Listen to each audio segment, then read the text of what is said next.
Toujours dans la logique de renforcer les acquis en matière de souveraineté alimentaire et d'engager des réformes structurelles pour consolider les acquis en matière de souveraineté alimentaire, le Conseil a adopté au titre du ministère de l'Agriculture, de l'Eau, des Ressources animales et halieutiques 3 rapports relatifs à 3 décrets.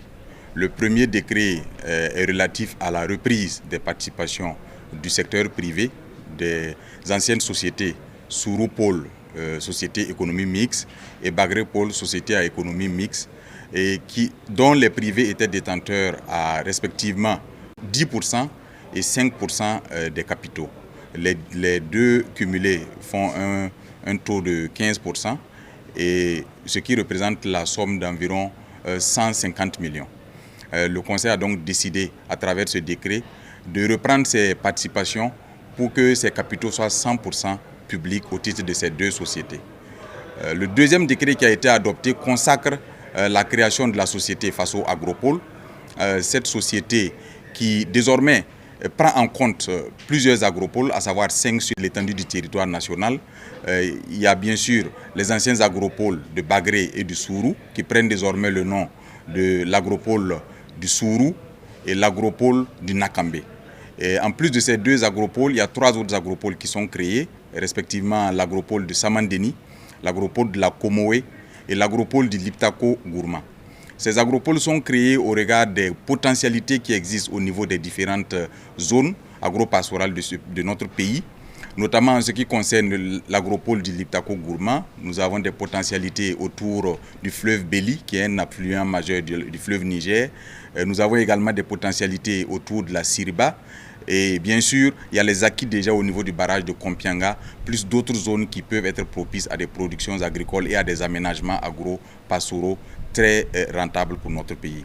Au niveau de l'agropole du Nakambe, qui est l'ancien Bagrépol, qui prend désormais le nom de l'agropole du Nakambe, nous avons bien sûr des potentialités qui existent déjà au titre de l'ancien agropole, qui représente autour de 26 000 hectares de potentialité, mais il y a également les autres potentialités qui existent autour du fleuve Nazinon et également dans la zone de la Sicile avec des grands bassins qui peuvent être exploités pour des aménagements et pour le développement d'activités dans la production agro-pastorale et halieutique.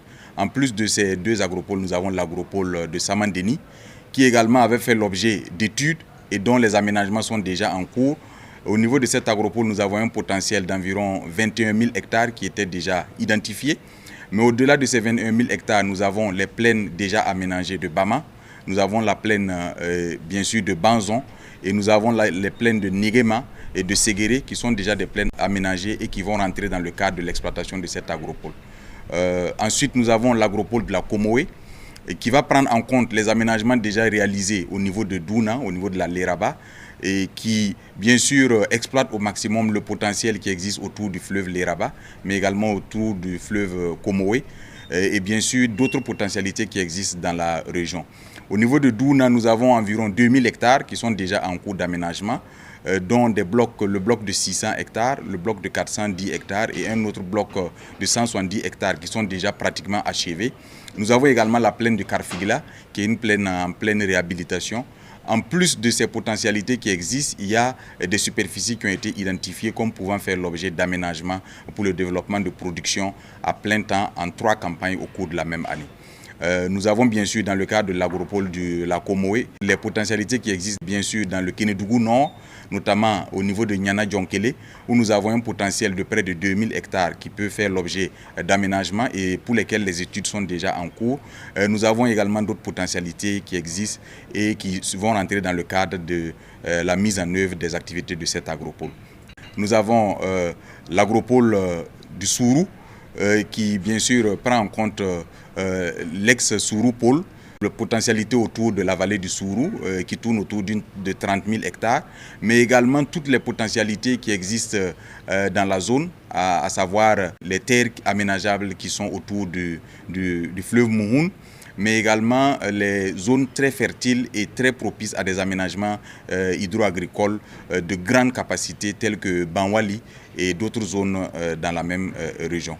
Le développement de ces agropoles prendra également d'autres aspects en compte. notamment les questions touristiques. Vous avez vu qu'au niveau de Samandeni, nous avons un gros potentiel touristique avec un îlot qui fait autour de 7 hectares sur lequel des projets d'ampleur sur le plan touristique peuvent être menés. Nous avons également les aménagements qui ont déjà été faits avec la contribution du ministère en charge du tourisme pour offrir aux populations un cadre idéal et faciliter l'accès au tourisme pour nos populations. Au niveau du Sourou, il y a bien sûr Thomas Hill qui est vraiment un potentiel important en matière de tourisme qui peut être valorisé dans le cadre bien sûr de l'agropole du Sourou. Au niveau de Bagré, nous avons déjà le centre écotouristique qui constitue un pôle d'attraction touristique. Au niveau bien sûr de l'agropole du Liptako Gourma, nous avons bien sûr autour du fleuve le Gourwol et autour du Béli. Nous avons autour du barrage de Yakuta des potentialités qui existent en termes de tourisme et un écosystème qui est favorable bien sûr au développement du tourisme, bien sûr avec les différents parcs qui existent autour du fleuve Pendjari et qui existent dans la zone du Goulmou qui peuvent faire l'objet de l'exploitation touristique. C'est donc des agropoles qui vont avoir une dimension transversale et qui vont prendre en compte d'autres aspects dans le cadre d'un développement agropastoral et halieutique intégré et qui va permettre d'atteindre la souveraineté alimentaire dans notre pays. Le troisième décret est relatif au statut de la société Faso Agropole et ce décret vise à offrir à la nouvelle société créée et qui prend en compte les 5 agropoles nouvellement créés également comme étant une des succursales de la société d'État qui a été créée avec des capitaux 100% publics.